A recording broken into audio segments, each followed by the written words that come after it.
given that it does look like Garoppolo is going to be the starter, they're not going to renegotiate his contract, and he is going to be making what he's making now. I mean, the Niners had enough money to re-sign the people that they did. They have about $12 million left. About $9 million of that goes to your incoming draft class. Yeah. So it seems like they're everything's just about accounted for, except for maybe $3 million. They can always get creative. But now I'm thinking, like, well, what's up with Fred Warner, though? Is he going to get the George Kittle treatment where they break him off right before training camp? Or is he going to get the DeForest Buckner treatment where they trade him right before the draft? What do you think? I think the only scenario that I see Fred Warner moving is a deal for Watson.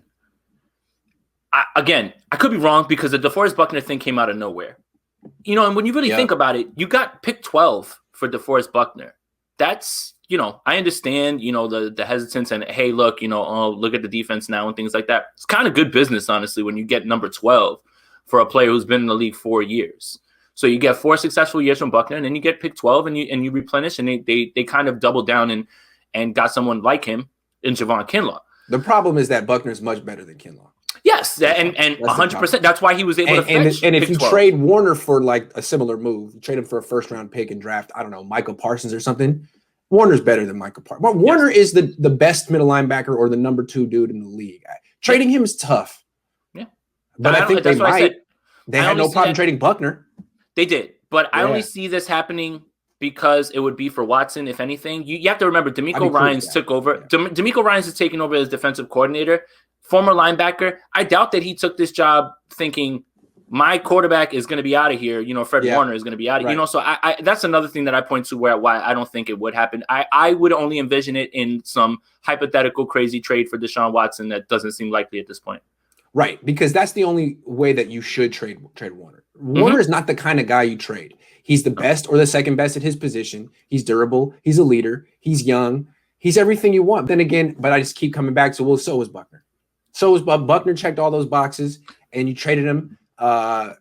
Because what? He wanted $20 million. You wanted to offer. He wanted Aaron Donald money. I was just about to ask you, like, how much does that come into play? Where you say, we love Buckner, all pro. You see it immediately the first year. Is the Aaron Donald? Right. No, but like what he ended up signing for on the Colts was like 21 million average, and it seemed like what the Niners were comfortable offering was maybe a little bit more than Eric Armstead, maybe 18 million. So the difference of 3 million a year, which is significant. It's significant, but I mean that could certainly happen with Fred Warner. What if Fred Warner? So Bobby Wagner's making 18 million a year. What if Fred Warner wants 20, 19? And the Niners say, well, he does, and the Niners say, oh man, we'll give you 17. And it breaks down over that. It shouldn't. But could it? I don't know. He'd be making more than Kittle. I think you're pointing to older things that have happened, past to predict the future. It's possible. I just don't see it. I can't see it. That one I can't see. That again, I couldn't see Buckner being moved. But then when you get details on the circumstances around it, it makes a little bit more sense, even if you don't like it.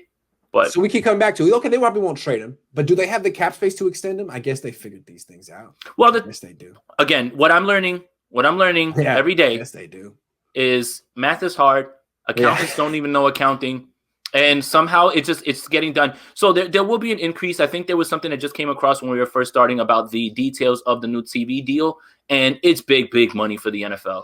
So even if you get some sort of fans, but that doesn't necessarily mean that the cap's going to spike back up in 1 year. Well, no, that doesn't. Thing, right? Yeah. No, not spike up immediately, but it'll go up. And here's the thing: is and I, as a Yankees season ticket holder, I just got my email today. They're letting people back in the stadiums, and there'll be butts in the seats probably in September. So that's another thing that you have to talk about. I don't know about full capacity; depends on the state, but you will see people in the seats, and that'll definitely offset some of that money that they lost this year. True. And that may lead to a bigger cap. So that was always my thing too when we were talking about, how much money is allowed to give to one person. It's like, well, give them the backloaded deal maybe because you're expecting the cap to go up, and it looks like, God willing, everything going right, it may.